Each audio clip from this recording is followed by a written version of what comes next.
নমস্কার। এই মুহূর্তের বিশেষ গুরুত্বপূর্ণ খবর। আরজিকর হাসপাতালে তরুণী চিকিৎসককে ধর্ষণ করে খুন করা হয়েছে। এই নিয়ে এখন তোলপাড় গোটা রাজ্য।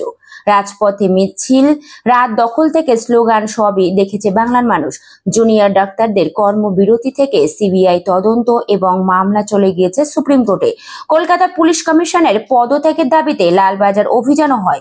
তখন বিরোধী দলনেতা শুভেন্দু অধিকারী দাবি করেছিলেন বিনীত গোয়েলের দিন শেষ হয়ে এসেছে।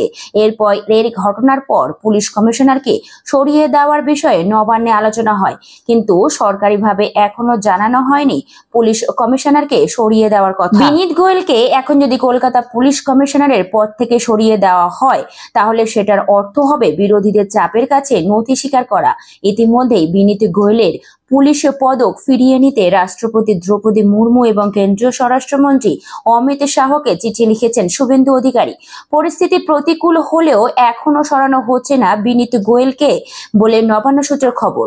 কারণ কলকাতা পুলিশই মূল অভিযুক্ত সঞ্জয় রায়কে গ্রেপ্তার করেছে। তারপরে এই মামলার তদন্ত ভার পায় সিবিআই।